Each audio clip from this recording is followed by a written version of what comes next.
Vivimos en un mundo en constante. Usted merece entender, porque es imposible interpretar la realidad que vivimos sin conocer cada uno de sus colores. Porque muchos son los tonos de la actualidad.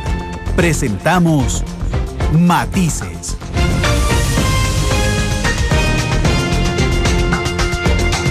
Una producción de Noticias Monumental.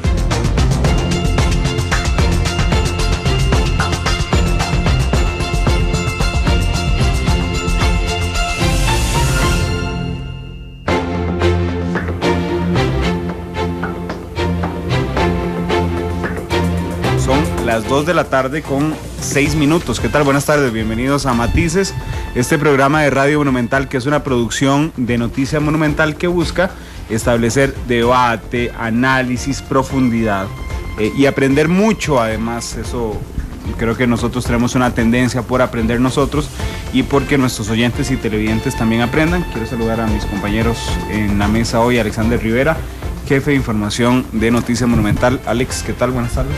Hola Randall, buenas tardes también a todos los que nos sintonizan. Bueno, empezamos hoy con Matices, recordándoles lo que había dicho el presidente Solís esta mañana. Él prefiere no seguir hablando, Randall, del tema y de esta carta que le envió al diputado Otón Solís exigiéndole disculpas. Dice que hay temas más importantes que tratar el presidente Solís, aunque él le dio la importancia al tema. Sí, eso es lo que impresiona. Yo estoy créeme que hoy cuando yo escuché al presidente Solís diciendo, tengo muchos temas más importantes a los cuales dedicarme, absolutamente, yo estoy absolutamente de acuerdo con el presidente. Lo que no entiendo es quién le dijo que mandara esa carta y quién dijo que se la mandaran a la prensa. Si no fue el presidente Solís. La carta se filtró a la prensa en la Asamblea Legislativa. No, hombre. Ahí fue cuando se filtró la carta. Vos sabés, bueno, Isel Martino, nuestra productora, que además estudió comunicación política, porque iba a decir algo de la comunicación política. Uno abre frentes de enfrentamiento en comunicación y uno decide cuáles, pero de aquí se abrió uno nuevo, ¿verdad? Y uno que no se debió haber abierto. Y uno al que nadie le ve importancia. Es que hay temas más importantes en este momento. Incluso Otón Solís, esta mañana que lo entrevisté yo para hacer la nota sobre la reacción de él en relación a este tema, dijo que hay temas más importantes en el país, y es lo mismo que refuerzan y que reafirman varios grupos. Más bien esto en cierta medida parece como si quisieran hacer una cortina de humo para desviar atención. Sí, esa idea que muchas veces da. Bueno, y aprovechando que estamos en Matices, porque Matices no es un noticiero, entonces nos da una libertad extra para interpretar las informaciones. Yo haría un ranking muy fácil entre cuál tiene más preponderancia, si que el ministro de la Presidencia se equivocara con el despido de 711 familias, o que don Otón dijera y no dijera que era sicarios, o que patenten el chifrijo, digamos. Uno puede hacer un ranking de importancia de los temas muy claramente, ¿verdad? Porque después es muy fácil decir, el presidente no se va a referir más a esto porque está incluido todo en la carta, porque sabían que hoy tiene una reunión, tenía una actividad con la prensa, donde le vamos a ir a preguntar sin duda alguna, y entonces decir, bueno, no tiene importancia, y entonces ¿para qué le mandó la carta? Y es que aunque la carta se haya filtrado, ese dato yo no lo sabía, que la carta se filtró, pero igual estaba despidiéndole a Otón Solís que hiciera que pidiera disculpas públicas, entonces igual el problema se iba a volver a ser público. Y no solo eso, ¿verdad? Sino porque una carta y no una llamada telefónica, porque finalmente es un diputado de eso demuestra que no se hablan, ¿no te parece? Bueno, el presidente Solís no dijo eso esta mañana, él dijo que las relaciones están normales entre ambos. Claro, pero a lo que yo me refiero es que si yo tengo un problema con vos y quiero una disculpa tuya, puedo llamarte por teléfono. O un correo electrónico. Y deja menos evidencia y hay menos riesgo de filtración, porque normalmente cuando se filtra esta información es por documentos. Creo que lo más sensato hubiese sido, la verdad, una llamada. Dice Adolfo, que nos está yendo en Twitter, que fijo gana el tema del chifrijo entre los tres. Yo la verdad, Adolfo, aunque sé que estás siendo sarcástico, pero yo veo más importante, por ejemplo, el gazapo del ministro de la Presidencia. Digamos, para mí ahí ese es un tema fundamental, y si usted lo nota, Alex, que estuvo hoy con el presidente, le hacen las dos preguntas al mismo tiempo, y él trata los dos temas con la misma importancia. Uno dice, bueno, no es importante, y en el otro, Dedo Melvin dice, no, yo estoy feliz con la aclaración que se hizo inmediatamente de que dijimos que iban a despedir a 711 familias. Creo que hay una percepción generalizada de que hay problemas de comunicación claras en la administración, y de que uno no entiende teniendo a profesionales de la comunicación tan fuertes. Ahí está Boris Ramírez, está Arturo Gudiño, el que viene a asesorar a don Melvin Melvin directamente, para que no haga lo que está hizo. Mario Bermúdez también en Casa Presidencial, que es un periodista. Sí, claro, Boris no fue profesor mío, Boris, pero sé que fue profesor de un montón de colegas y tengo los mejores de los conceptos de Boris Ramírez. Y he compartido mesa de exposición un montón de veces con Boris y está Stephanie, además. Stephanie González. Y aquí es donde toma fuerza el debate de si se necesita o no un ministro de comunicación que se encargue únicamente de las vocerías. Ahí, más que vocerías, yo creo que sí también es algo de estrategia también. Porque hay cosas en las que parece que no se tiene alguna estrategia. Pero en la estrategia está Boris. No sé. Y también ¿Usted cree eso? Bueno, eso es lo que, para eso lo contrataron. Sí, para eso lo contrataron, pero yo no estoy claro que en el rol de él sea la estratega de comunicación. Sí. A mí sí me parece, me parece que el rol de él es ser el estratega de comunicación, pero bueno, siguen existiendo los problemas, que como pasó con el ministro de la Presidencia, Melvin Jiménez. Bueno, esa es noticia nacional. Noticia internacional, el ébola sin duda, bueno, y nacional, porque ayer se descartó un caso en Costa Rica, vamos a ver, sigue demostrándose internacionalmente. Dice Eric Maltés, está claro que el gobierno central está careciendo de comunicación y creo que al presidente lo están embarcando. Bueno, podría ser. Que les decía, en el caso del ébola sigue demostrándose internacionalmente la importancia de los protocolos, pero además la importancia de las respuestas. Vamos a ver, aquí nos dicen no sean amarillistas, no entremos en pánico, ¿verdad? Y justamente ese día Obama dice, me voy a reunir con el gabinete para hablar del ébola y voy a formar un SWAT para mandar donde haya ébola, ¿verdad? Y el CDC dice, es irresponsable hablar de el ébola como si fuera una infección de garganta. Y de la OMS también ha llamado la atención para que se le dé la importancia real al virus. Sí. Entonces ya son varias organizaciones con mucho peso a nivel internacional. Vea que en España, por ejemplo, el gazapo con la enfermera, porque fue un gazapo enorme, el protocolo pésimamente manejado, le costó a Mariano Rajoy tener que asumir el gobierno español la coordinación del protocolo. En España los medios le dicen la crisis del ébola y hay un enfermo y se llama la crisis del ébola por una persona. Y el PSOE está pidiendo la renuncia de la ministra de Salud por el fallo en los protocolos, porque ahora resulta que el segundo caso es una de los que viajó con ambulancia con la persona enferma. Pero es que ahí, ¿cómo hace usted para lidiar con el sentido común de la gente? Un profesional de salud que sabe que ha tratado a un enfermo de ébola, ¿cómo se va a exponer en lugares públicos? Y lo que va a hacer Obama dice, no, el equipo SWAT, apenas haya un caso, toma el hospital. ¿Y para qué toma el hospital? Por si falla el sentido común, decirle a la enfermera que va saliendo de atender a un paciente con ébola, usted entiende que no puede tomar un avión hoy en la noche, ¿verdad? Digamos, no, que no puede irse a su casa y ir a un concurso con 20,000 personas, que fue lo que pasó en España. Esas son las dos informaciones, pero bueno, hoy el tema de fondo es otro, pero estas son las dos noticias más importantes del día. Está cayendo un fuerte aguacero aquí en la capital. Recuerden que nos pueden escuchar 93.5 FM en todo el país, www.monumental.co.cr en cualquier rincón del mundo, y nos pueden observar a través de Canal 2, la imagen de la radio, a las 8 de la noche en nuestra repetición. Hoy hablaremos de la Contraloría General de la República. No hablaremos de la Contraloría, hablaremos con la Contralora General sobre el presupuesto nacional y la realidad país, además, porque la Contraloría tiene un rol importantísimo en lo que ocurre en Costa Rica. Vamos de una vez con el boceto para plantear los temas y después les presentamos a nuestros invitados de esta tarde.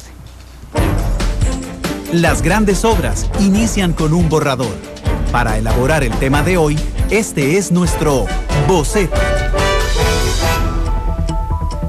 Creada mediante la Constitución de 1949, la Contraloría General de la República es un órgano auxiliar de la Asamblea Legislativa y encargado de vigilar los recursos públicos de las instituciones del Estado. Dentro de sus funciones principales está la aprobación de presupuestos, específicamente de municipalidades, instituciones autónomas y empresas públicas. Otra función importante es la revisión de contratos que las instituciones del gobierno revisar los contratos que se firman con las empresas y personas para adquirir productos y servicios. Una vez las instituciones ejecutan sus presupuestos en el ente contralor, revisa la forma en cómo se gastó ese dinero, además si se cumple con lo que se establece en cumplen las leyes durante la ejecución de los recursos. Si es el caso y hay actos ilegales en el manejo de bienes y dineros del Estado, la entidad establece sanciones. Sí, jerárquicamente la cabeza de la institución es la Contralora o el Contralor General, el cual es electo por la Asamblea Legislativa. Y en vista de esta gran importancia de la Contraloría General de la República, hoy en Matices damos diversos tonos sobre la realidad del país según la institución.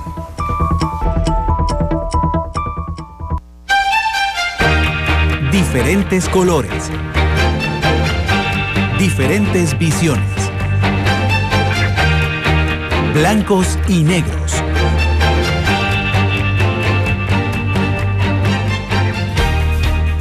Con 16 les voy a presentar a nuestros invitados. Está con nosotros doña Marta Costa, ella es Contralora General de la República. Doña Marta, buenas tardes y gracias por estar con nosotros. Muy buenas tardes, Randall y compañeros que nos acompañan en la cabina. Muchísimas gracias por esta oportunidad que nos brindan. Gracias, doña Marta, por estar aquí. A don Federico Castro, gerente de Administración Financiera de la Contraloría. Don Federico Castro Páez. ¿Qué tal, don Federico? Buenas tardes a todos, muchas gracias por la invitación. Gracias por estar de verdad con nosotros. La Contraloría hace un ejercicio todos los años muy interesante, que es la situación del presupuesto nacional y la evolución de las finanzas públicas. Yo me he quejado de que es parecido al Estado de la Nación en el sentido de que solo lo leemos los medios de prensa y ustedes y que muchas veces se utiliza como una herramienta para la toma de decisiones. ¿Qué dice el informe sobre las finanzas en este momento, doña Marta? Bueno, Randall, quisiera tal vez explicar que este informe técnico nosotros lo elaboramos todos los años porque hay un mandato legal de la Ley de la Administración Financiera, el artículo 40, que demanda que hagamos un informe sobre el proyecto de ley de presupuesto de cada año. Y es así como año tras año lo elaboramos con el genuino interés de que este informe sea utilizado en la discusión del presupuesto nacional en este proceso que inicia en septiembre y que concluye en noviembre. ¿Qué dice el informe para el presupuesto del periodo 2015? Bueno, nosotros, al igual que el año anterior, hacemos un llamado importante de atención sobre el desequilibrio de nuestras finanzas públicas. Decimos que urge tomar medidas de alto impacto, dado que el deterioro de nuestras finanzas es bastante.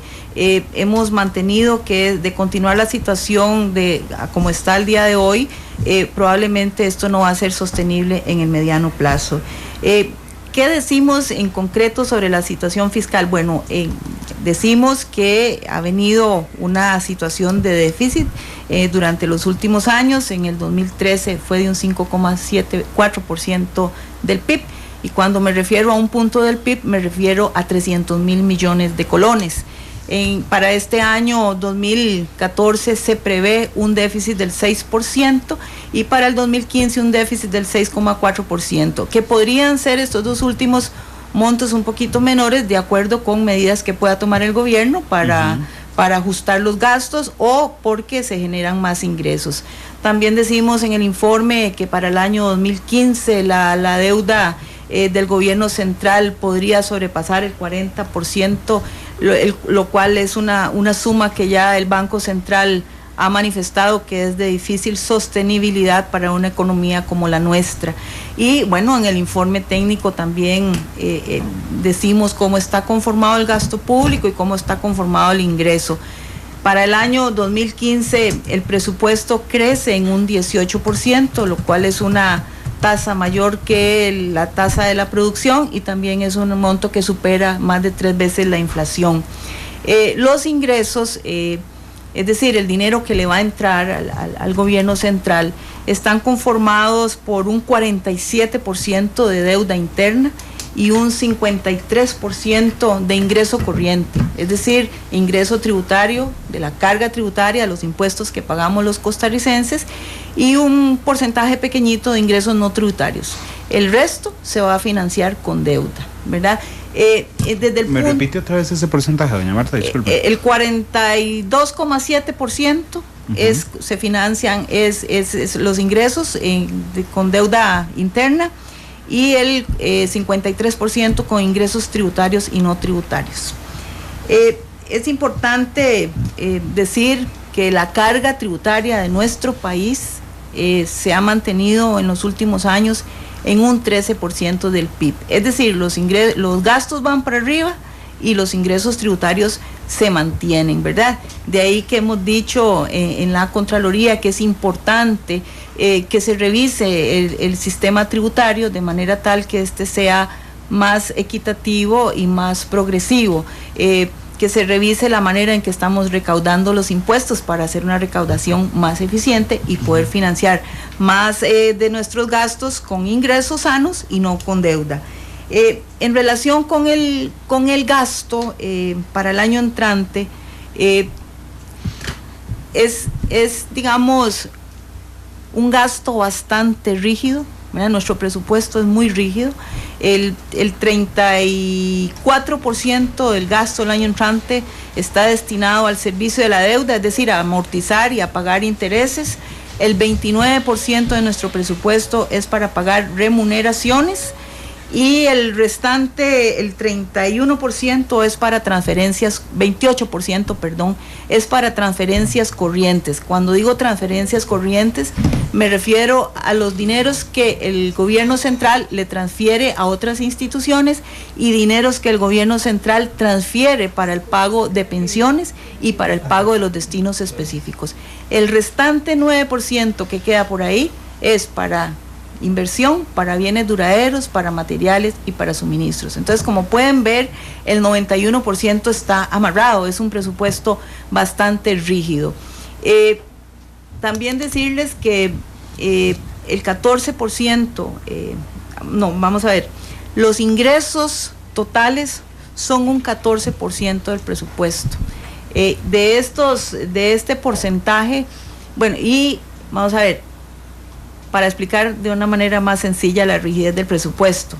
Tenemos educación absorbe el 7,4% del PIB, tenemos un poder judicial que absorbe un 1 y tanto, tenemos pensiones que absorben un 2 y tanto, y en fin, eso suma un 14%. Para el resto de actividades del gobierno, lo que queda es un 6% del PIB, de ese 27% total. Entonces, estos números y más allá de las cifras, que quizás algunos me comprenden y algunos otros no, lo que quiero decir es que es muy rígido nuestro presupuesto, ya está bastante amarrado, y lo que queda para el resto de cosas que no son remuneraciones y que no son transferencias y que no es servicio de la deuda es bastante poco. De ahí que nosotros hemos surgido que se tomen medidas importantes de alto impacto, porque lo que estamos tratando y que ha sido noticia en estos días, que son los ajustes al presupuesto nacional, dado que se ha considerado que creció muchísimo y que nos estamos endeudando muchísimo para poder sostener ese nivel de gastos, porque en realidad nuestro presupuesto lo domina la dinámica del gasto corriente. Así es. ¿Verdad? Entonces, lo que se ha dicho es que hay que ajustar el presupuesto público, y en esto la Contraloría estima que esa medida es paliativa, porque es una medida de corto plazo, es para solucionar, digamos, de alguna manera, algo en una parte mínima lo que porque nos está sucediendo. Solo impacta la parte que no es estática del gasto. Claro, lo que quiero decir con esto es que hay otras medidas de mediano y largo plazo que se deben de tomar, porque más allá de los ajustes que podamos lograr para el año 2015, el problema del déficit fiscal no lo vamos a solucionar y el endeudamiento va a continuar. Y entonces aquí lo que uno, digamos, a uno le preocupa es la sostenibilidad de esto en el mediano y en el largo plazo. ¿Qué va a suceder en el futuro con las finanzas? Se van a ver tan comprometidas que podría, digamos, afectar la estabilidad de la economía, pero más allá de eso va a comprometer las operaciones, digamos, del mismo gobierno central. Sí, que de hecho le iba a consultar este punto, porque uno puede decir, bueno, es que uno puede agarrar solo una partecita del gasto, 9% del presupuesto, y puede jugar, bueno, jugar es una palabra un poco irresponsable puede recortarlo o destinarlo a diferentes cosas, ¿verdad? Pero solo hay dos obligaciones constitucionales, que es la del Poder Judicial y la de la educación. Las otras son obligaciones legales, porque hay leyes que las respaldan. Pero significa que pueden variarse en la Asamblea Legislativa. Digamos que es mucho más fácil variar una ley para disminuir un gasto que variar una orden constitucional para variar un gasto. Entonces hay medidas a mediano plazo, doña Marta, que podrían tomarse, y don Federico, de leyes que podrían eliminarnos gastos que tenemos, y bueno, y hablar de las remuneraciones en algún momento, de la cantidad de empleados que tiene el Estado costarricense. Bueno, esas son dos consideraciones importantes que nosotros hemos expuesto ante la Asamblea Legislativa. Una es la de revisar los destinos específicos de cara a la realidad social y económica de nuestro país, ¿verdad? Porque hay destinos específicos con los cuales actualmente no se está cumpliendo. Por ejemplo, para este año, ustedes lo saben muy bien, a educación se le está dando un 7,4%, cuando en realidad debería ser un 8%, ¿verdad? Al PANI tampoco se le está dando todos los recursos que por ley deberían de dársele, y algunos otros que no se están cumpliendo. Entonces hemos dicho, bueno, ¿por qué como país no revisamos esto de cara a nuestra situación económica y social? Y por el lado del empleo público, pues también hemos dicho que el empleo público, el régimen de empleo público debe ser revisado también de cara a su sostenibilidad, porque esa es la parte que preocupa. Y cuando la Contraloría habla de empleo público, no habla del caso concreto de la remuneración, porque este es un tema integral que va más allá de los salarios, sino que hay un tema de revisar, bueno, cómo se está contratando en el Estado, cómo se está seleccionando las personas, cómo se están promoviendo, cómo se están evaluando, ¿verdad? Que es un tema que en últimos días también he escuchado en los medios, y que la Contraloría ha señalado desde hace ya algunos años su preocupación por la sostenibilidad del régimen de empleo público.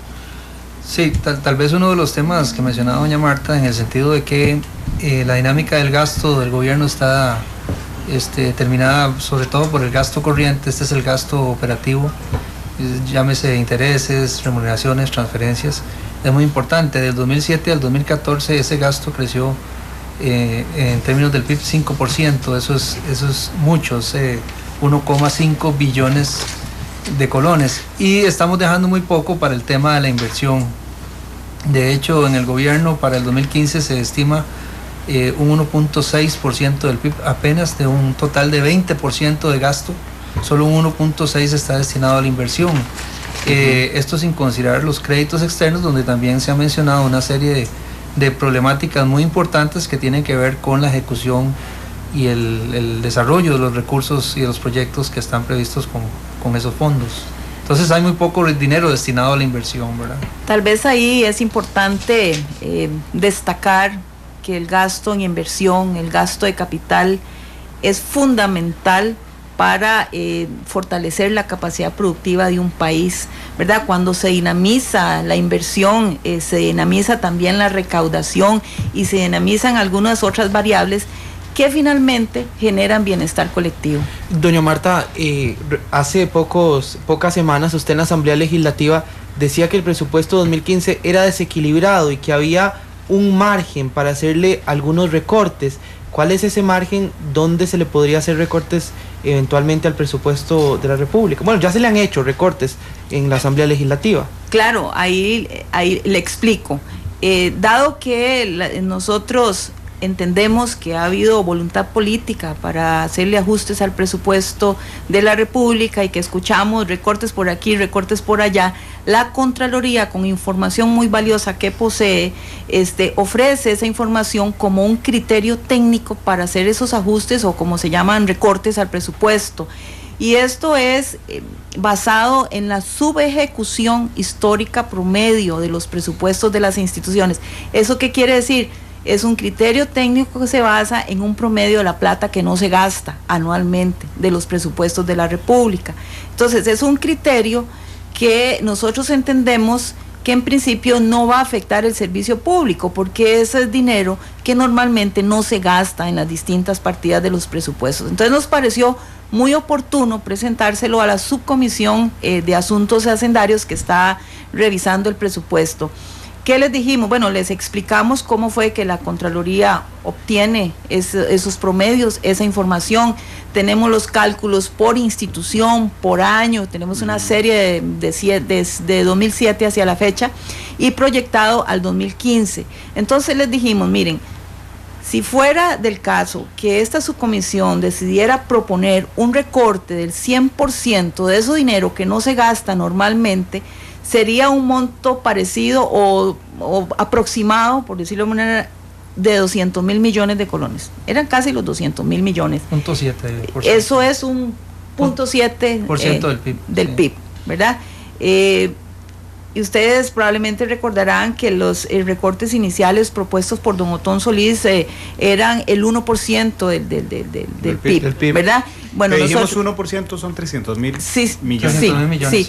Y entonces nosotros les decimos, bueno, aquí hay un 0.7%. Si ustedes decidieran dejarle una mayor holgura al presupuesto, pues entonces podría ser un escenario de recortar el 75%, que es tanto, o recortar el 50%, que es tanto, o el 25%, que es tanto. O sea, nosotros le presentamos a ellos un abanico de posibilidades, pero basados en esa subejecución histórica promedio, que es un criterio técnico, que es un criterio prudente, que es un criterio responsable, porque las instituciones normalmente no gastan ese dinero. Aquí, ¿qué es lo ideal? Lo ideal es que cada institución revise su propio presupuesto, que defina dónde subejecuta normalmente y haga su propuesta de rebaja, o bien que haga una combinación de escenarios.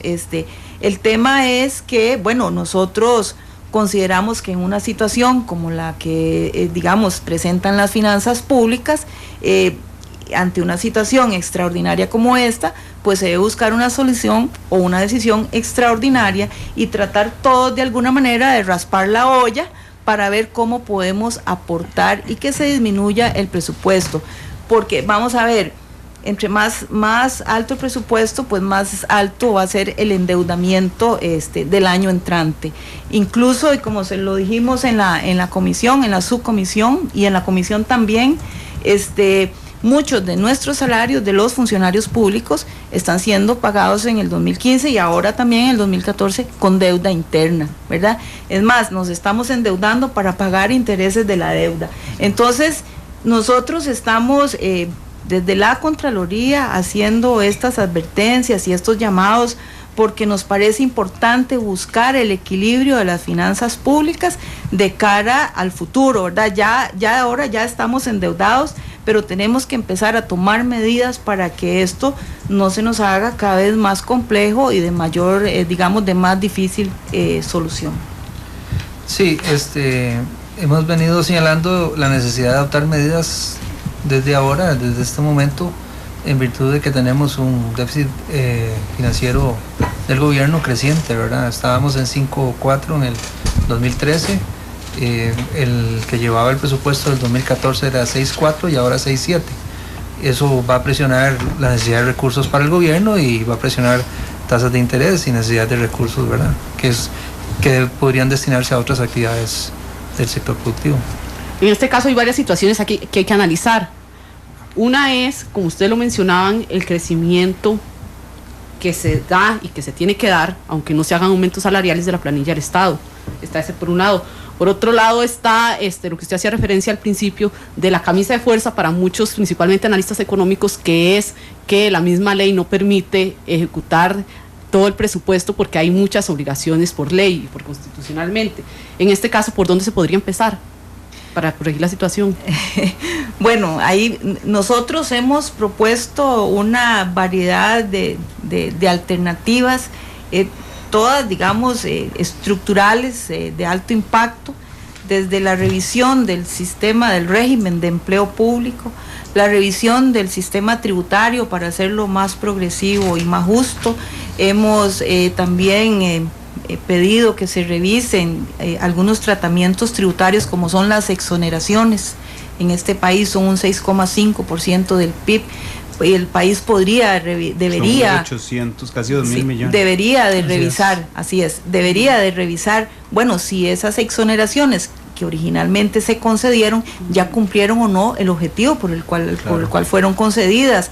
Hemos también dicho que se deben de revisar aquellos programas que generan gasto y que no es gasto de calidad. ¿Por qué? Porque no se están generando los objetivos por los cuales fueron creados. ¿Y ha detectado alguno de esos programas? Digamos, la Contraloría, que genera gastos y que no cumple con los objetivos. Bueno, claro, nosotros hemos revisado algunas instituciones que hemos pedido incluso a la Asamblea Legislativa que se intervengan porque creemos que no están cumpliendo con su razón de ser, como fue en su momento el caso de Judesur, ¿verdad? Eso nosotros lo dijimos, también nos ha preocupado la situación del CNP, nos ha preocupado muchísimo la situación de INDER. En su momento dijimos, ¿verdad? O se cierra o se remoza. Pero no puede seguir así. Pero no puede seguir así porque es el Estado costarricense metiendo plata en un canasto con hueco, ¿verdad? Porque no se estaban generando, digamos, los resultados esperados. Y así de algunos otros programas que hemos pedido que se revisen. La Contraloría no dice que se cierren, ¿verdad? Nosotros, porque eso no es una competencia que nosotros tengamos, pero sí nos preocupa, digamos, la inversión de fondo público en estas instituciones, porque al fin y al cabo son recursos de todos los costarricenses, ¿verdad? También, y que me parece que es un tema que hay que mencionar aquí, nosotros mencionamos en nuestro informe que el presupuesto de la República para el 2015 no es un presupuesto que cumple con el principio de equilibrio, y el principio de equilibrio lo que establece es que para que exista una sana administración financiera no deben financiarse gastos corrientes con endeudamiento, ¿verdad? Y eso lo estamos haciendo para un 27% del gasto corriente, es decir, estamos endeudándonos para pagar, digamos, gasto corriente. Ustedes saben, y aquí voy a hacer el símil con una familia en todo esto, ¿verdad? Cuando la plata en una familia no alcanza, ¿verdad? Lo que hacemos todos es que nos socamos la faja, ¿verdad? Si vamos 4 veces al mes al estadio, vamos menos veces. Si vamos al cine muchas veces, vamos menos veces, para tratar de hacer más eficiente el gasto, ¿verdad? No nos endeudamos, o no deberíamos en una situación de aprieto endeudarnos para gastar más. Normalmente uno se endeuda para comprar una casa, para invertir, para luego tener una retribución. Inversiones inteligentes. Más o menos. Doña Marta, pero ¿a usted no le parece, usando el símil de la familia, que nosotros, es como si una familia tuviera problemas económicos, ¿verdad? Pero uno de los 3 miembros sigue yendo al cine, sigue yendo al estadio todos los fines de semana, aunque los otros 3 miembros sí estén muy conscientes? Y el miembro, estoy hablando de las oficinas públicas, de las instituciones descentralizadas y muchas veces de las exoneraciones tributarias, por ejemplo. Bueno, vamos a ver, cuando usted me habla de las descentralizadas, ellas no están incluidas en el presupuesto de la República, al menos que reciban transferencias corrientes o de capital. Y aquí quiero hacer, ya que me toca el punto, también un comentario, y es que las transferencias corrientes a instituciones y las transferencias para pensiones, etcétera, crecieron en un 10%. Y hay instituciones en este país que tienen una alta dependencia, es decir, un porcentaje muy alto de sus ingresos depende de lo que el gobierno les transfiera. El caso, por ejemplo, de los desconcentrados, que un 47% de sus ingresos dependen de transferencias que le está pasando el gobierno central. Entonces nosotros ahí hacemos un llamado, porque podría estarse transfiriendo el problema de déficit también a estas instituciones. En algún momento van a tener algún problema para operar si no se toman medidas. Pero en el tema de la familia, pues por supuesto que para ponernos todos en cintura, pues todos los miembros tienen que cooperar. Sí, como ciudadano, créame que yo celebro la discusión de este presupuesto. Celebro que haya diputados que salgan y hablen de recortes. Celebro que por primera vez, y yo no sé si tal vez, Alex, el año pasado en el presupuesto era noticia para los medios de comunicación el último día del mes de noviembre, porque había chance de aprobarlo hasta ese día. ¿No? Y todos corríamos, el 29, por todo el mundo corríamos para ver cómo quedaba aprobado. Pero en realidad de septiembre a noviembre nadie hablaba del presupuesto, ni siquiera los diputados. Y aquí yo voy a resaltar con nombres y apellidos sin problema a Otón Solís, por ejemplo, que puso de inicio el tema, pero además le siguieron muchos diputados, le siguió Otto Guevara, diputados también de Liberación Nacional, y le siguió la Contralora General, que siempre lo había hecho, pero en el eco. Exactamente, en el eco que formaron el resto de diputados. Ahora todo el mundo habla de presupuesto y a mí me alegra enormemente. Lo único que no le alegra es a veces al gobierno, a veces a los sindicatos, pero a todos los demás nos alegra que se hable de esto. El presidente no está satisfecho con el debate. Él ahora lo dijo en la mañana, no está conforme. ¿Qué fue lo que dijo textualmente? Que se le reduzca, que se le deje al Estado sin dinero, decía el presidente Solís, y que él iba inclusive a pedir a la Asamblea Legislativa, él se comprometía a no despilfarrar los recursos públicos, pero que iba a tratar de convencer a los diputados, porque una de las situaciones que a él le preocupaba es el rebajo que se hace, creo que son 2.000 millones de colones al Ministerio de Relaciones Exteriores para atender la cumbre de la CELAC del próximo año. Entonces decía el presidente, bueno, ¿cómo quieren que los recibamos? Que les empaquemos, lo decía, inclusive dijo el presidente, con gallos, y se los empaquemos a todos los presidentes de América Latina que vienen a la cumbre de la CELAC. Ahí es donde también en este debate entra la discusión de hasta dónde está siendo responsable la Asamblea Legislativa aplicando los recortes, porque doña Marta proponía la subejecución, pero se han entrado en partidas que empiezan a ser cuestionadas, como esta de la Cancillería. Alex, pero además en el tema de debate, ve que Patricia Cerdas en este instante en Twitter no nos menciona a nosotros, así que le voy a dar el crédito a Patricia, pero por ejemplo, la UCR, salarios nominales 74.000 millones, incentivos 82.000 millones de colones, solo 8.5% para investigación. Entonces yo digo, bueno, está bien que uno diga, bueno, es que en la cumbre de la CELAC, o por favor no corten plata para el ébola, uno entiende esos detallitos, pero y la discusión macro, digamos, el de las anualidades, el de la contratación del servicio civil, por ejemplo, el de el peso de los impuestos. Sí, bueno, sería una discusión de... Bueno, ese tema de las anualidades y todo, yo lo trataría con muchísimo cuidado, porque en mi opinión ese es un tema integral, ¿verdad? Sí, que tiene que ver con empleo público. Claro. Pero bueno, retomando el tema, yo también celebro, y celebro muchísimo que este año se esté discutiendo, se esté debatiendo el tema. Nosotros el año pasado con nuestro informe técnico hicimos un llamado, hicimos una alerta, dijimos que era urgente que se tomaran medidas, y recuerdo que le propusimos a los candidatos presidenciales que estudiaran el tema y que analizaran el tema de las finanzas, porque bueno, esto de ir a la subcomisión de asuntos hacendarios es una visita inédita de la Contraloría, pero al ver que existe una voluntad política y que nosotros teníamos información valiosa para que se valorara como medio para hacer los ajustes del presupuesto, pues entonces nos lanzamos y bueno, fue muy muy bien tomado por los señores y señoras diputadas. Que han seguido atento a ustedes, les han pedido más información, porque el año pasado yo leí el informe, doña Marta, y el informe, el informe adelantaba lo que está pasando hoy.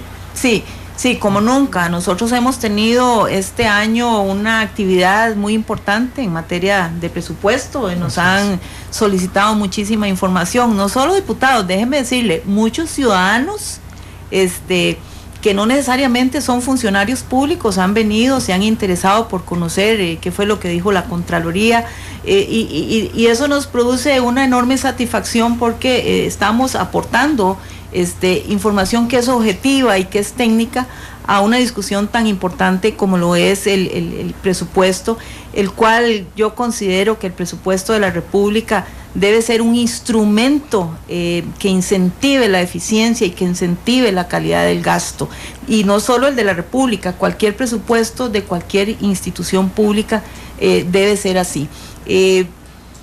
Tal vez retomando la pregunta que me hacía Giselle, porque hubo un tema que no mencioné, y es el tema de los destinos específicos, y yo insisto en que eso es necesario revisarlo, porque también eso le produce una gran rigidez al presupuesto. Entre las, alternativas o consideraciones que la Contraloría le ha propuesto a la Asamblea. Y finalmente, otra otra consideración que hemos tenido es la necesidad de que existan reglas fiscales, ¿verdad? ¿Qué quiere decir eso de las reglas fiscales? Bueno, reglas que vengan a poner límites de gasto, límites de endeudamiento, topes salariales y algunas otras medidas que nosotros consideramos importantes. Porque hay un tema aquí que yo quiero mencionar, que es muy importante, y es que la Contraloría también aprueba presupuestos de las municipalidades, de las instituciones descentralizadas, de las desconcentradas, que bueno, yo considero que el presupuesto de las desconcentradas no debería estar en manos de la Contraloría, eso debería estar en manos de los ministros rectores, sí, para que ellos tengan capacidad de direccionamiento político sobre estas instituciones, pero bueno. Que además de la mayor parte, ustedes ven la mayor parte del gasto. Sí, vemos alrededor de un 60 y algo % del presupuesto, ¿verdad? De los presupuestos, del presupuesto consolidado público. Y nos intentado, perdón que le interrumpa, doña Marta, presentar un proyecto de ley en ese sentido para hacer una modificación. Nosotros estamos trabajando una propuesta, porque sí nos interesa, porque la Contraloría cuando revisa los presupuestos de estas instituciones, lo que hace es una revisión, digamos, técnica y jurídica. No tenemos no tenemos la competencia para decir no aumente el gasto o no pague más salarios o no contrate más. No tenemos, digamos, una competencia, porque esas son decisiones de oportunidad y conveniencia que le corresponde a la administración, que le corresponde a los jerarcas. Ellos son responsables por esas decisiones, no la Contraloría, porque si nosotros entramos a decirle quite y ponga o no suba o baje, eso ya sería estar coadministrando y la Contraloría no tiene competencia para eso. Entonces, este año, cambiamos los estándares de revisión de los presupuestos de estas instituciones. A partir de este año se va a estar aplicando. La Contraloría va a ser muy estricta en la estimación de los ingresos que hacen estas instituciones. Pero decirles que también ahí hay un trabajo como país que hacer, ¿verdad? La Contraloría ha tenido esto desde 1949, es un tema constitucional, con excepción de las desconcentradas, que ese es, como repito, ya son, digamos, distintas leyes que nos han dado esa competencia. Pero son temas que como país podemos ir discutiendo y mejorando. Sí, tal vez un tema también importante en materia de gasto tiene que ver con la calidad del gasto. Y ahí se ha mencionado principalmente por parte de la Contraloría dos elementos fundamentales. Una es la falta de indicadores de desempeño en el presupuesto que permitan valorar adecuadamente esta materia y que se rinda cuentas apropiadamente del uso de los recursos. Y en segundo término es el tema del gasto social. Es un gasto social que ha venido creciendo, estaba en un 12% del PIB, ahora está en un 12.4%. Una buena porción de ese gasto social va a pensiones y hay necesidad de racionalizar el gasto en esta materia. Las pensiones consumen el 2.7% del PIB del presupuesto, en el presupuesto. Y casi 1.000 millones de colones. Sí, y el tema es también el gasto social en materia de los programas sociales, la gran dispersión que hay, la falta de controles que produce grandes filtraciones en los programas sociales, entonces hay que mejorar la calidad de ese gasto. Y el presupuesto como instrumento de desarrollo debería contemplar los indicadores necesarios para ello. Hablando de indicadores, porque lo que no se mide no se cumple. Así es, no se puede evaluar. Sí, bueno, nos quedamos como la carbono neutralidad para el 2021, que nadie sabe cómo se mide. Son las 2:48, vamos a la pausa comercial y regresamos para seguir hablando con la Contralora General y también el gerente administrativo de la Contraloría y con Alex y con Isel sobre el presupuesto nacional y la situación país. 2:48.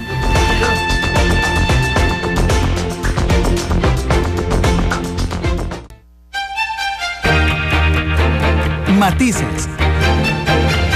Los tonos de la actualidad.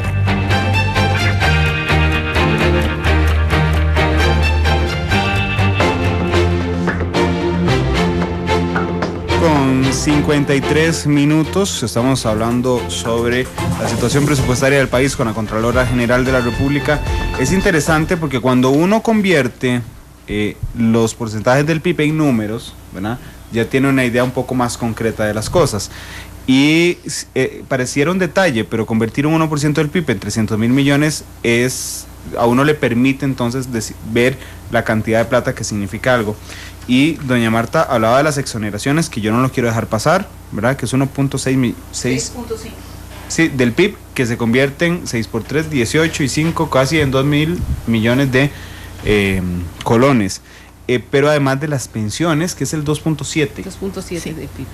Bueno, pensiones. estas son las pensiones con cargo al presupuesto de la República, las que administra la Dirección de Pensiones del Ministerio de Trabajo y Seguridad Social. Las que no hicieron un fondito para pagarse. Ese monto, digamos, el gobierno para el 2015 se prevé que estaría gastando alrededor de 789 mil millones de colones, versus el monto que va a recibir por cotizaciones, ¿verdad?, que asciende apenas a 65 mil millones. Entonces vean ustedes ahí la gran diferencia que va a tener que cubrir el Estado costarricense. 714 mil millones. Sí, y nosotros, bueno, en la Contraloría hemos insistido en que se revise la sostenibilidad de estos regímenes. Hicimos algunos informes en la Dirección Nacional de Pensiones y encontramos una serie de deficiencias. Ustedes tal vez se acuerdan de las personas fallecidas que estaban recibiendo las pensiones, etcétera, una serie increíble de cosas que, bueno, están en proceso de corrección. Ahí estamos dándole seguimiento, pero lo que yo quiero es llamar a la atención, digamos, que este es un tema que urge que sea revisado, porque cualquier contingencia, digamos, va a tener que ser asumida por el Estado. Bueno, ya está asumiendo una gran parte del gasto, pero hay otros sistemas que nos preocupan, como el del Poder Judicial, el IBM, que también hemos revisado y que también, bueno, ahí está ya la Superintendencia de Pensiones, que es a quien le corresponde y tiene la competencia, pero son temas, digamos, todos estos que hemos mencionado, muy gruesos, temas país que hay que revisar, porque lo que nos interesa es que todo esto se logre sostener en el mediano y largo plazo, ¿verdad? Aquí estamos pensando en las futuras generaciones, estamos pensando en los que hoy son jóvenes, los que están estudiando, bueno, qué tipo de pensión, a qué tipo de pensión van a tener ellos acceso, ¿verdad? Ellos y ellas. Entonces, es un tema de reflexión, ¿verdad? Aquí lo que la Contraloría ha venido insistiendo es precisamente, bueno, como país, ¿para dónde queremos ir? ¿Cómo queremos, digamos, o no queremos equilibrar nuestras finanzas públicas? Vamos a pasar toda la vida generando más y más y más deuda. No vamos a seguir invirtiendo en infraestructura en los niveles en que en algún momento este país invirtió. ¿Cómo vamos a sostener el gasto social si la carga tributaria se mantiene, si no estamos generando ingresos frescos? Ese tipo, digamos, de reflexiones son importantes, y aquí estamos pensando no en instituciones, no en funcionarios públicos, estamos pensando en la colectividad, estamos pensando en el pueblo costarricense, porque al fin y al cabo de las finanzas públicas depende mucho, digamos, la clase de servicios que se le puede brindar a los ciudadanos y a las ciudadanas. No estamos en época de bonanza, es época de amarrarnos la faja, es época de tomar decisiones, son difíciles, nosotros lo sabemos, y cuando Alexander habla de los recortes del gobierno y de los aprietos y de los comentarios, bueno, yo no conozco en qué se están recortando, o cómo hicieron los recortes, o qué criterio utilizaron, de manera que se están viendo afectados servicios. Uno no quisiera que se afecten los servicios. Doña Marta, ¿verdad? ¿pero a usted no le parece objetivamente que si uno dice, vamos a ver, el presupuesto nacional crece 3 veces la inflación, ¿es verdad?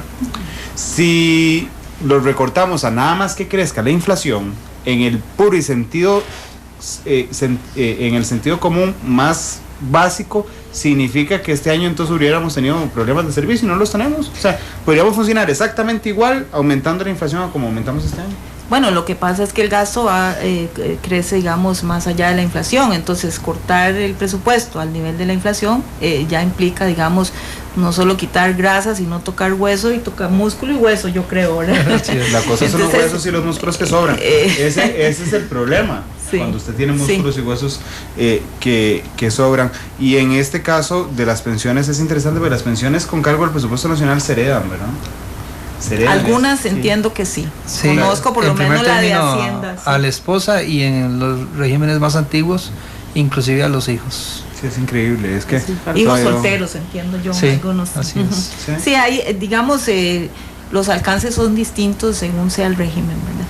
Claro, y el Poder Judicial, que le tiene el ojo puesto a don Edgar Robles, claramente, porque una de las defensas de los funcionarios judiciales es que nosotros aportamos, y es cierto, pero ojo con lo que decía doña Marta, que doña Marta decía, cualquier contingencia la tendrá que asumir el Estado. Eso significa que el día que no les alcancen va a tener que entrar el Estado Así a sumarles, es. y entonces ya hay un riesgo hay una alerta prendida de que cuidado con los regímenes. Así es.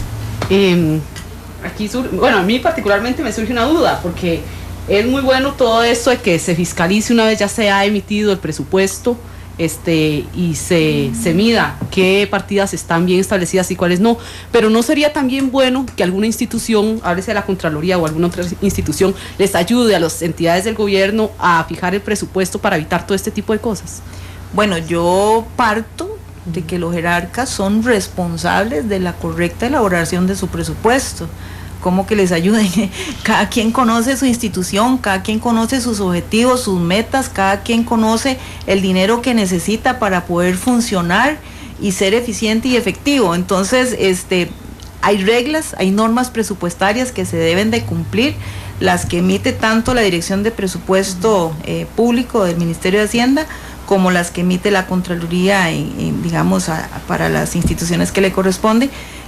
Y creo que no hemos de perder de vista que aquí la responsabilidad primaria por la toma de decisiones es de los jerarcas y de los titulares subordinados. Pero a veces pareciera como si no se sentaran a planificar bien eso, o no sé si es que debería también haber algo interinstitucionalmente. Yo le voy a decir algo, un jerarca responsable se sienta con su gente en el proceso de presupuestación y de planificación, se sienta. Nosotros en la Contraloría, por ejemplo, hacemos un primer filtrado del presupuesto conmigo y con los gerentes, y revisamos con la administración de la institución y hacemos los recortes internos antes de mandarlo al Ministerio de Hacienda. Y me parece a mí que cada jerarca también tiene que conocer los diferentes rubros y partidas que componen su presupuesto, cómo están creciendo. O sea, es una responsabilidad que va con el puesto. Yo no puedo delegárselo eso a una institución externa que me venga a decir a mí cómo presupuestar, ¿verdad? Me parece que es el jerarca y que es la institución propiamente. Las demás somos fiscalizadoras, ¿verdad? Y ya con todos los criterios de selectivos y todo, porque no podemos estar en todas partes, pero sí es responsabilidad primaria del jerarca. Yo admiro mucho, créame, de que usted sea tan positiva de donde parte. Porque uno podría partir... Es que ese es el deber ser. Claro, es el deber ser. Porque uno podría partir, doña Marta, también de que los jerarcas revisan el desempeño de sus subalternos, ¿verdad? Y eso no pasa en la función pública. Entonces yo le voy a variar un poco. Bueno, es imposible revisárselo al 100%, porque habrá gente que no depende directamente de uno. Pero en una escalera sí, digamos. Pero eso parece que se van automáticos. Pero yo le voy a decir una cosa. ¿A usted le parece que planean bien el presupuesto? Ese es el tema de fondo. Uno tiene un termómetro, o sea, cuando uno es responsable, uno tiene un termómetro de todo lo que está pasando en su institución, o sea, hasta los últimos rincones, ¿verdad? Cuando uno es dedicado y uno es responsable, o sea, el presupuesto y la planificación son responsabilidad del jerarca. ¿Que no saben planificar? Que se lo han delegado a mandos medios que lo que hacen es planificar y presupuestar con un histórico, ¿sí?, donde nada más le agrego el porcentaje de inflación o el porcentaje que me dice el Ministerio de Hacienda. Eso es muy irresponsable. Pero eso pasa. Por supuesto que eso pasa. A mí particularmente me llamó la atención hace algunos meses que tuvimos aquí en uno de los programas de análisis a Belisario Solano, y don Belisario nos decía, anticipándose a esta situación que iba a pasar con el presupuesto, que él quería ver qué iba a pasar, porque particularmente este gobierno, como tuvo que enfrentar una segunda ronda, los jerarcas que ya estaban nombrados a ese momento y por toda la planificación que se dio a eso, tuvo muy poco tiempo para asumir y para sentarse a planificar el presupuesto. Así es. Imagínense que el proceso presupuestario empieza cada mes de abril y termina el 15 de junio. Todos tenemos que estar entregando al Ministerio de Hacienda el presupuesto. Ellos tuvieron solamente un mes. Perdón? El 15 de junio de cada mes se presenta Hacienda, y Hacienda hace todos los procesos de revisión interna, etcétera, y lo presenta a la Asamblea Legislativa el 1 de septiembre. El 1 de septiembre. Imagínense que el 8 de mayo, porque recuerdan que hubo una trilogía de anuncios de gabinete. Todavía, yo me acuerdo en el Consejo de Gobierno, después de asumir el poder don Luis Guillermo, ese 8 de mayo anunció puestos. Es decir, que la gente que anunció ese día tuvo exactamente calendario, un mes y una semana para ver el presupuesto. Menos de un mes, porque acuérdense que hubo otros jerarcas que fueron nombrados después, ¿verdad? Y aquí la mayoría fueron instituciones autónomas, que son las que absorben la mayor parte del presupuesto. Pero no eso va a la Contraloría. Pero no okay. Sí, porque ahí va el detalle, pero a mí sí me llama la atención porque la pregunta dice él sobre si falta, digamos, dirección presupuestaria. Y la respuesta de doña Marta en el sentido de, sí, claro, falta dirección, pero tienen que darle a los jerarcas, no puede darle a la Contraloría.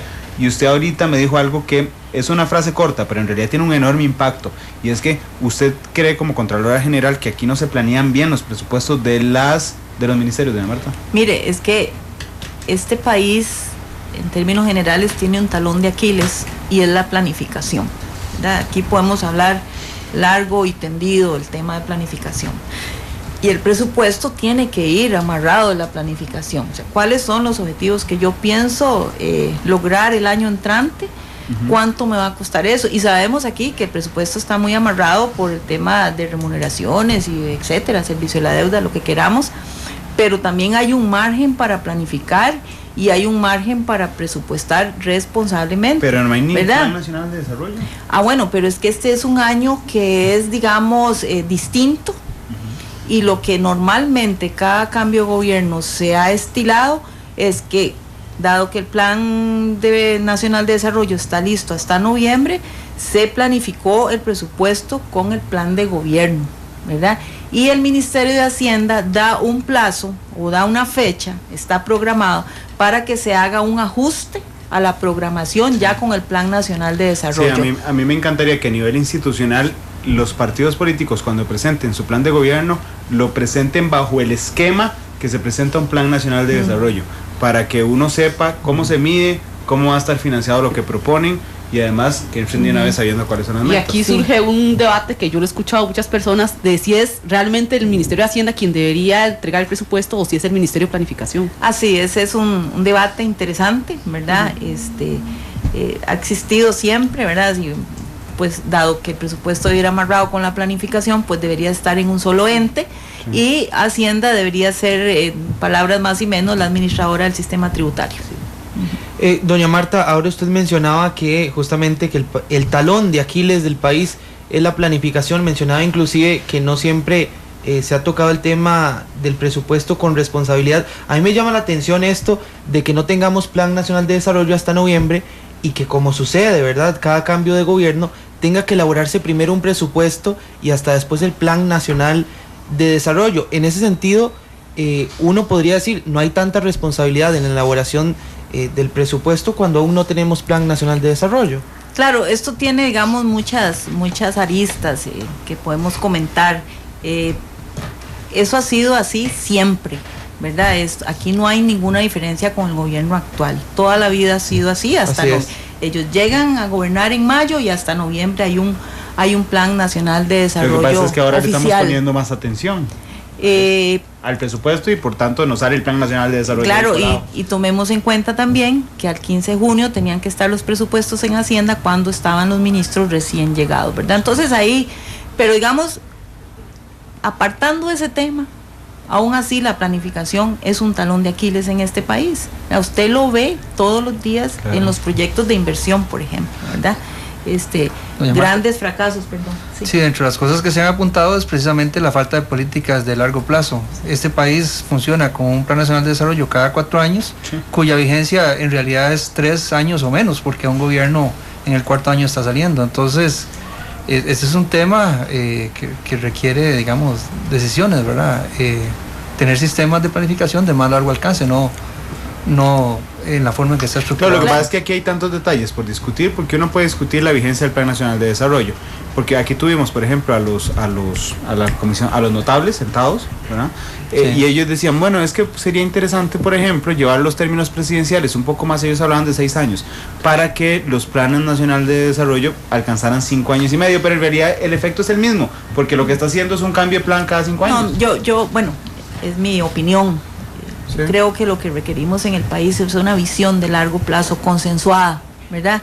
Que independientemente del gobierno que venga, los grandes objetivos, la gran ruta del país ya esté consensuada por los grandes actores del país, y digamos, en lo prioritario, independientemente del gobierno que sea, pues se siga con ese plan. Son políticas públicas de largo plazo, sí, que bueno, es una aspiración, ¿verdad?, que tenemos, y eso nosotros lo hemos mencionado en algunas memorias y lo mencionamos en la Comisión de asuntos hacendarios, de ingreso y gasto público, perdón.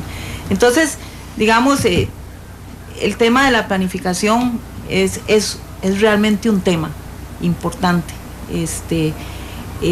Aquí no vemos, digamos, con antelación para dónde vamos, qué vamos a hacer, qué proyectos queremos. Hay cosas tan sencillas, y uno no puede hablar de la generalidad, pero he visto casos, por ejemplo, en donde se publica un plan de compras y es para salir del paso, para cumplir con la ley, lo publico, pero realmente es ese mi plan de compras, está realmente amarrado con el plan operativo de la institución, no lo sé. En muchos casos hemos visto que hay muchas fallas en ese sentido, ¿verdad? Les voy a robar unos instantes para una pausa comercial, sí, porque todos estamos muy preocupados en lo que pasa, bueno, todos no, perdón, porque hoy no hay quórum en la Asamblea Legislativa. No llegó el 50%, dice Mario Redondo en Twitter que hoy no llegó el 50% de la fracción de gobierno. Aún así el 50% de la fracción de gobierno no alcanza para romper el quórum, así que tuvieron que faltar miembros de otras fracciones legislativas, pero bueno, no hay quórum, se levantó la sesión 3:10, si no nos van a levantar la sesión a nosotros, si no vamos a la pausa comercial y regresamos con más.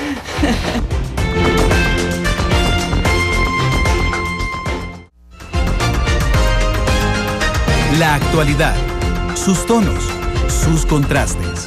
Esto es Matices.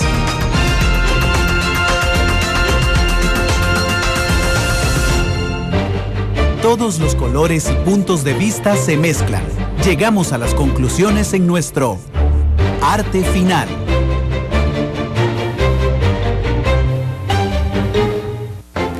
Tres con 13, hablamos de temas muy importantes en Matices.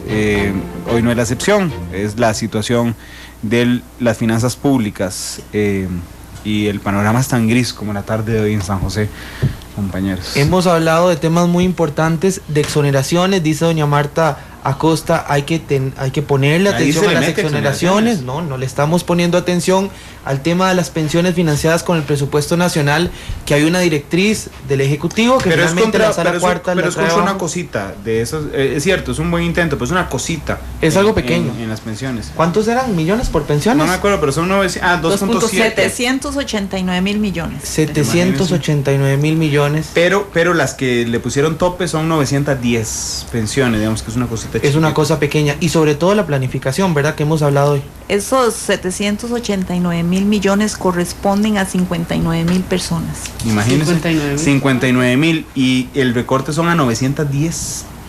Y esas 910 ya 400 fueron a la Sala Cuarta y las otras 500 les están avisando que vayan a la Sala Cuarta. Son y está suspendido cada una, ¿verdad? De esos recortes. O sea, seguimos igual con las pensiones y son 59.000. Yo no sabía que eran tantas. Son 59.000 pensiones que tiene que afrontar el presupuesto nacional, que tiene que respaldar, que asume el presupuesto nacional, en medio además de una situación donde la Contraloría es se me fue la palabra, de la Asamblea. Órgano auxiliar. Es el órgano auxiliar de la Asamblea Legislativa, pero hay muchos que ven feo a la Contraloría General de la República. Recope es uno, usted la tiene demandada, doña Marta. Sí. ¿Cómo va eso? Nada más, nota al margen. Bueno, no lo sé. Nosotros, obviamente que sí lo sé. Bueno. Nosotros, respondimos la demanda. La medida cautelar que había interpuesto Recope fue rechazada. Y bueno, ahí estamos. No sé, entiendo yo que el gobierno de la República va a renegociar el contrato. No conozco los aspectos concretos que van a renegociar. Lo que yo sí le puedo manifestar es que la posición de la Contraloría se mantiene y que vamos a juicio. Esto no es nuevo para los que creen que es la primera vez que nos denuncian de manera continua por desacuerdos con nuestros informes.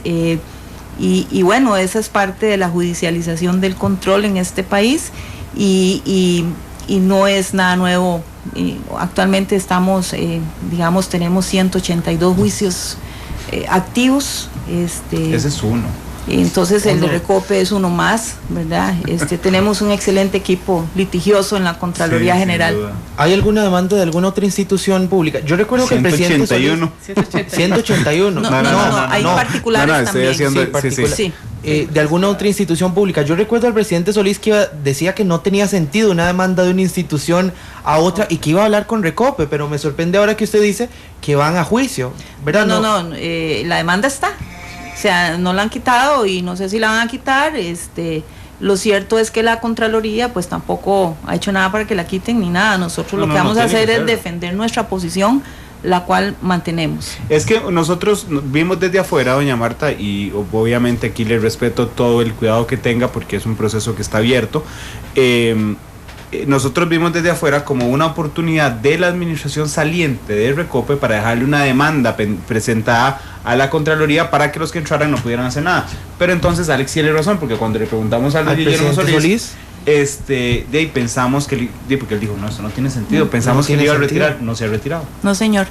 Pero bueno, en eso de que nos ven feo, ya nosotros también estamos acostumbrados. Yo prefiero que la vean fea y no linda, porque si la vieran linda podría ser que sea una Contraloría complaciente y eso bajo ninguna circunstancia. Hablando de complaciente, ustedes han sido víctimas de que en algún momento, como ustedes piden requisitos, que llegue a una institución, entonces le manda lo mínimo, para entonces tener que completarle según o sea, es decir, ustedes le hacen, sin querer queriendo por supuesto, el trabajo de que les falta. Sí. Bueno, vamos a ver, aquí quiero explicar y yo estoy segura que usted se refiere a los casos en materia de contratación, el tema de los refrendos, el tema de las autorizaciones, el tema de CONAVI y algunas otras, ¿verdad? Que nos mandan las gestiones, las solicitudes, los trámites sin cumplir con todos los requisitos y la Contraloría se toma sus días para revisar y cuando ve que no cumplen se los manda a pedir. Entonces vamos a ver, aquí hay dos cosas. Algunos nos critican porque en el día 28 o en el día 27 le mandamos a pedir a la administración información adicional, ¿verdad? Lo más fácil para la Contraloría es decir, se lo rechazo y no le pido información adicional, simplemente se lo rechazo. Pero nosotros, antes de rechazarlo, le decimos, mire, institución, le falta este y este otro requisito, o amplíeme porque no le entendí tal cosa, ¿verdad? Entonces, cuando lo traen, corre el plazo nuevamente, es obvio. Si yo se lo rechazo y va y lo arregla el documento y me lo trae de nuevo, igual corre el plazo nuevamente. Nosotros tenemos la filosofía de no rechazar, sino de pedirle la información adicional, porque nuestro propósito no es el rechazo por el rechazo. O sea, si la administración tiene un plan, si la administración quiere lograr una obra, un objetivo, bueno, nosotros entendemos que eso es parte de sus competencias, de sus decisiones de oportunidad y conveniencia, y lo que hacemos es revisar que cumpla con el ordenamiento jurídico y técnico. Entonces, si no viene completo, se lo mandamos a pedir. Además de que se cumple así, de esta manera, con el objetivo, digamos, con el marco jurídico y técnico, también estamos evitando futuros problemas en la etapa de ejecución de los contratos, ¿verdad? Uno quisiera que la administración lo vea así y no de la manera simplista ahí se lo mando y dígame qué le falta. Esa es una posición muy cómoda que a nosotros nos incomoda, porque no es la idea de estarle haciendo el trabajo a la administración. Y yo aquí tengo que decir que en el caso de CONAVI esa ha sido una práctica recurrente. Nosotros con el tema de San Carlos, no ahora en esta administración, la anterior administración, nos mandaron a la solicitud de autorización una adenda, un contrato que venía sin los planos, o sea, de lo básico. Entonces fue como decir, ahí le mando Contraloría para que sea la Contraloría la mala de la película, la que atrasa, la que no cumple su parte, ¿verdad? Siendo nosotros en la institución súper conscientes de que lo mandaron mal, sabiendo que venía mal, ¿verdad? Entonces la pregunta que usted me hace, la respuesta es sí. Isel. Porque quedan temas pendientes, pero como para 10 horas, pero no importa. Resumámoslos en 4 minutos. Bueno, volviendo al tema del presupuesto, a mí me queda una duda. Aquí es evidente que muchas cosas en el contexto que está viendo en este momento hizo que se debatiera mucho el tema del presupuesto, pero ¿cuándo empezó el problema presupuestario del país? Bueno, nosotros creo que 2008 y 2009 fue superavitario y a partir del 2010 empezamos ya con los déficits, empezaron en el orden del 2, 3, 4, 5, 5.4 ya en el 2013, 6 para el 2014, tal vez un poquito menos, y 6,4 en el 2015. Esto es porque el gasto corriente se disparó. Esa era la pregunta que le iba a hacer, porque llama la atención que a partir de ese año fue cuando empezó a incrementar la planilla del Estado. Esto tuvo mucho peso, me imagino. Sí, tuvo, la remuneración fue uno de los disparadores. Yo nunca he dicho que es el único y que es el no. Fue uno de los disparadores, porque el otro disparador ha sido el servicio de la deuda. Pero se duplicó yo vi la presentación suya en asamblea, vi la presentación en PowerPoint. Si no me falla la memoria, el gráfico creo que se duplicó entre 2007 y 2013. Así es. 5%, sí. Sí, y en parte fue también después de la crisis, se tomaron algunas medidas que tenían un propósito anticíclico, digamos, o de combate a la crisis, y se aumentó considerablemente la planilla, se aumentaron los salarios del sector público, se dieron unos percentiles en el gobierno, etcétera, y eso generó ya después una espiral de gasto corriente que llevó a que prácticamente se duplicara ese aumento, ¿verdad? Doña Marta, yo quería, porque ya nos vamos quedando sin tiempo, y justamente hablando de tiempo, es ahora el tiempo para tocar el tema de pensiones, para tocar el tema del empleo público, para tocar el tema de las exoneraciones y hacer ese gran debate, ¿no? Para que no nos veamos en un futuro con muchísimo más déficit y muchísimo más endeudados de lo que estamos. El momento es ahora. Más tarde puede tener un alto precio social. Eso lo hemos dicho, y todo lo que usted menciona, Alexander, son temas estructurales de fondo que el país tiene que reflexionar y tomar decisiones. No se puede dejar para más adelante, porque esto se vuelve cada día más insostenible. Doña Marta, le iba a decir que vea qué importante resaltar la frase suya, que el momento de tomar decisiones es ahora. Un día yo estaba oyendo un análisis en un medio colombiano, y ellos no le dicen déficit fiscal, lo bajaron un poco más al piso, le dicen el hueco fiscal, y están preocupadísimos porque el gobierno ya les anunció que hay un hueco fiscal. Entonces la discusión en una de las radios más importantes en Colombia era, bueno, no importa las medidas que tome, pero tienen que tomar medidas ya, ¿verdad? Y era, todos los sectores estamos de acuerdo en que hay que hacer algo ya para evitar que los otros años nos digan que hay un hueco. Y aquí llevamos como 3 años. Es una aspiración que nosotros nos podamos poner de acuerdo, porque entre más grande es el hueco, mayor es el endeudamiento, porque lo que estamos haciendo es financiándonos con deuda, ¿verdad? Y eso es, repito, como en una familia, cuando no alcanza la plata, se recurre a la tarjeta de crédito, ¿verdad? Y eso tiene... Se hace un círculo vicioso, y se hace endeudamiento, se tiene que pagar más intereses. Exacto, entonces aquí la situación, digamos, es apremiante. Uno no quiere generar una alerta, ni mucho menos, porque hoy lo estamos sosteniendo. Sí. Y probablemente el año entrante lo vamos a sostener. ¿Pero usted cree que lo estemos sosteniendo realmente? Que claro, lo estamos sosteniendo con deuda. Lo estamos sosteniendo con deuda y estamos pudiendo cumplir, digamos, lo mínimo. Honrar nuestras deudas. Pero, ¿qué va a pasar más adelante? Yo me hago esa pregunta y se la hago a nuestros estimados oyentes. Es un tema de hacer conciencia. Y yo creo que es una época para ser solidarios todos socialmente ante la situación del déficit. Creo que todos tenemos que aportar lo que nos toca de manera justa y equitativa, a cada quien lo que le corresponda. Y repito, en situaciones distintas, soluciones y decisiones distintas. Entonces yo sí hago un llamado también a la prudencia, ¿verdad? Y a la responsabilidad. De cómo, y hablando aquí en el tema del muy corto plazo, que es el paliativo que yo le llamo, que son los ajustes al presupuesto 2015, de hacerlos con cuidado y con prudencia. Yo sí creo que hay de dónde ajustar el presupuesto, y para eso nosotros suministramos un criterio técnico, pero sí hacerlo con cuidado, ¿verdad? Doña Marta, hay un tema fundamental en el tema que es que los ingresos son altamente sensibles a la situación de la coyuntura internacional, los ingresos del gobierno. Entonces, hay que tener sumo cuidado, digamos, con lo que está ocurriendo también afuera. Eso puede afectar sensiblemente los ingresos del gobierno, y eso podría tener efectos, digamos, sobre la situación de las finanzas públicas. Claro, porque el ingreso siempre es una esperanza, digamos. No es algo real que está. Pero bueno, ojalá que entremos en razón como país. El problema del tarjetazo no es pasar el tarjetazo, es cuando usted lo pasa y le dice denegada, venga pague. Ese es el real problema. O cuando saca otra tarjeta para pagar la otra, ¿verdad? Claro, pero llega un momento donde ya hay frenó. Sí. Sí. Donde Y ya, no ya hay nadie le intereses. acepta más tarjetas. No, y digamos, lo que más preocupa de todo esto es que se afecta el bienestar de nuestro pueblo. Digamos, al final se pierde capacidad para brindar bienes y servicios de la calidad que esperan nuestros ciudadanos. Entonces, Sí.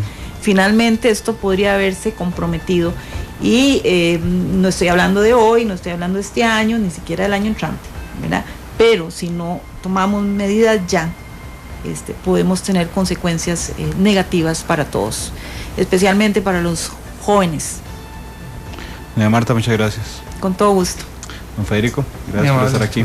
Muchas Gracias, gracias a compañeros. ustedes. Gracias, buenas tardes. Los esperamos a las 7 hoy en la tercera emisión de Noticias Monumental.